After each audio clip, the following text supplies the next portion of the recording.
इंदौर के द्वारकापुरी थाना क्षेत्र में एक महिला के साथ रेप का मामला सामने आया है, जिसमें महिला के पति को गंभीर बीमारी थी और वो किसी तांत्रिक के पास इसके इलाज के लिए जाया करती थी, जहां उसके साथ ये कृत्य हुआ। महिला के साथ दुष्कर्म का मामला आया सामने। द्वारकापुरी थाना क्षेत्र का है मामला। पीड़िता का पति रहता था बीमार। पीड़िता जाती थी तांत्रिक के पास अपने पति का इलाज कराने। मौका पाकर तांत्रिक ने कई बार महिला के साथ किया रेप। थाना द्वारकापुरी ने मामला दर्ज कर आरोपी की तलाश की। इंदौर के द्वारकापुरी थाना क्षेत्र में एक तांत्रिक द्वारा एक महिला के साथ रेप का मामला सामने आया है। पीड़िता की उम्र 32 साल बताई जा रही है और वह अपने पति के इलाज के लिए तांत्रिक बाबा कपाली उर्फ निर्मल के पास जाती थी। नवंबर 2020 की इस घटना में बाबा कपाली और निर्मल ने इस महिला के साथ रेप किया। ये एक द्वारकापुरी थाना क्षेत्र में रिपोर्ट प्राप्त हुई थी। हालांकि मामला 11 महीने का बताया गया है, नवंबर का, और इसमें ये रिपोर्ट की है फरियादिया ने कि जो एक आरोपी है जो तांत्रिक का काम करता है और उनके जो पति है वो विकलांग थे, तो उनकी इलाज के बहाने इसने इनको बुलाया और उसी दौरान इसने उनके साथ रेप किया 3-4 बार। तो मल्टीपल इसमें रेप की उसमें बात आई है। पुलिस ने विवेचना करना शुरू कर दिया है अपराध पंजीबद्ध करके, और इसमें पता चला है कि आरोपी किसी अन्य मामले में जेल में है, तो उसको इस मामले में प्रोटेक्शन ग्राउंड पर लाकर और विधिवत इसमें कार्रवाई की जाएगी। पीड़िता ने पुलिस को बताया कि वो बाबा हवन पूजा के नाम पर किसी सुनसान जगह पर ले जाकर अपनी हवस का शिकार बना लिया करता था। फिलहाल पुलिस ने मामला दर्ज कर जांच शुरू कर दी है। और इस वक्त की सबसे बड़ी खबर आ रही है, जहां एक तांत्रिक ने एक महिला के साथ दुष्कर्म किया है। आइए जानते हैं कि क्या है ये मामला। हमारे संवाददाता इस वक्त हमारे साथ मौजूद है। भरत पाटिल जी, बताइए क्या है ये पूरा मामला। देखिए, पूरा मामला द्वारकापुरी थाना क्षेत्र अंतर्गत का है, जहां पर पुलिस को शिकायत मिली है कि एक महिला द्वारा एक तांत्रिक है, उसके द्वारा पहले उसका इलाज कराने के नाम पर उसके पति के लिए उसे बहला फुसलाया और फिर उसके साथ शारीरिक शोषण किया गया है।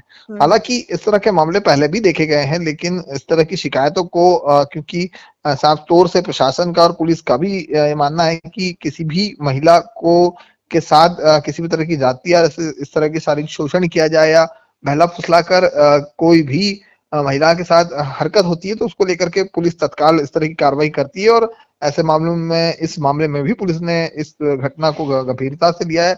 हालांकि वर्ष काफी पुरानी घटना बताई जा रही है, लेकिन पीड़ित महिला अपने पति के उपचार के लिए एक बाबा के संपर्क में वहां पर आई थी और तंत्र मंत्र के द्वारा जो है अपने पति का इलाज कराना चाहती थी। और ऐसे ही मामलों में महिलाएं कई बार शिकार हो जाती है, जिसका तरह की शिकायत यहाँ पर मिली है। इसको लेकर के पुलिस जो है वो पूरे मामले की इन्वेस्टिगेशन कर रही है कि क्या ये पूरा मामला था, और उसकी जांच में जुटी है।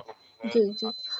भरत जी, हमें ये बताइए कि 21वीं सदी में जहां हम बात करते हैं तकनीकी की, टेक्नोलॉजी की, तो ऐसी क्या मजबूरी आ जाती है एक इंसान की कि वो इन तंत्र विद्याओं की तरफ आकर्षित हो जाता है?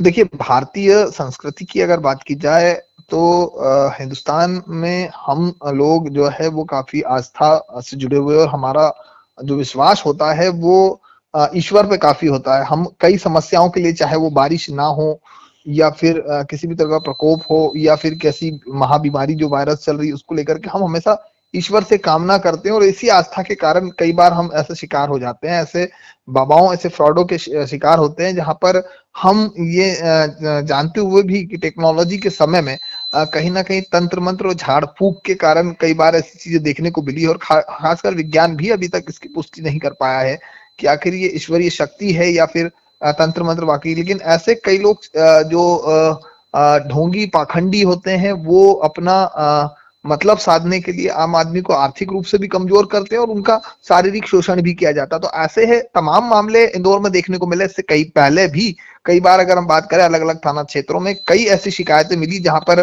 तंत्र मंत्र की क्रिया में जब आदमी सब दूर से परेशान होकर के जब आस्था का सहारा लेता, तंत्र मंत्र का सहारा लेता, तो कई बार वो शिकार हो जाता। और इस तरह की महिलाएं खासकर ये बाबा जो है उनको टारगेट किया जाता है, महिलाओं को, और महिलाओं के साथ शारीरिक शोषण भी किया जाता है और उन्हें आर्थिक रूप से भी नुकसान पहुंचाया जाता है।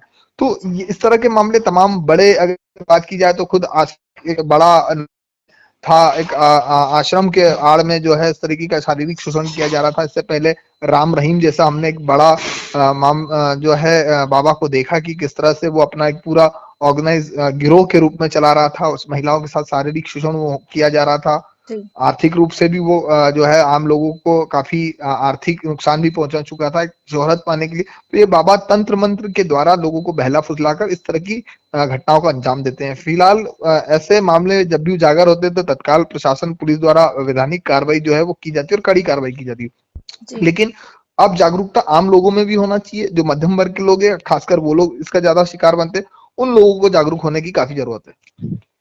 आप हमें एक बात ये बताइए कि कुछ तो मजबूरी रही होगी कि पहले ये महिला प्रशासन या फिर शासन के पास गई होगी, लेकिन उसके बाद अगर उसे वहां से आश्वासन नहीं मिला, फिर तब जाकर उसने इन तंत्र विद्याओं का सहारा लिया होगा। क्योंकि ये सिर्फ पहला केस नहीं है, इसके अलावा भी बहुत से ऐसे केस में हमें अगर देखने बात को की मिल रहे हैं। जाए तो इस पूरे मामले में क्योंकि जो महिला के वो पति है वो दिव्यांग थे और वो कहीं ना कहीं पति की बीमारी को, परेशानी को देखते हुए वो तंत्र मंत्र का जो है सहारा लिया था, और उसी के चलते जो है इसका बाबा ने इसका मौके का फायदा उठाया और इसी तरह महिला को बहला फुसला कर उसके साथ शारीरिक संबंध बनाया। जब महिला को लगा कि वाकई वो इस बाबा के चंगुल में आ चुकी है और बाबा द्वारा जिस तरह से उसके साथ इस तरह की वारदात को अंजाम दिया, तो उसने तत्काल पुलिस की शरण ली और पुलिस ने भी इस मामले को गंभीरता से लेते हुए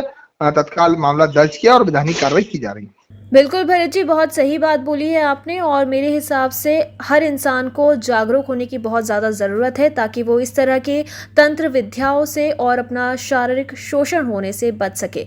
बहुत शुक्रिया आपका हमारे साथ बने रहने के लिए।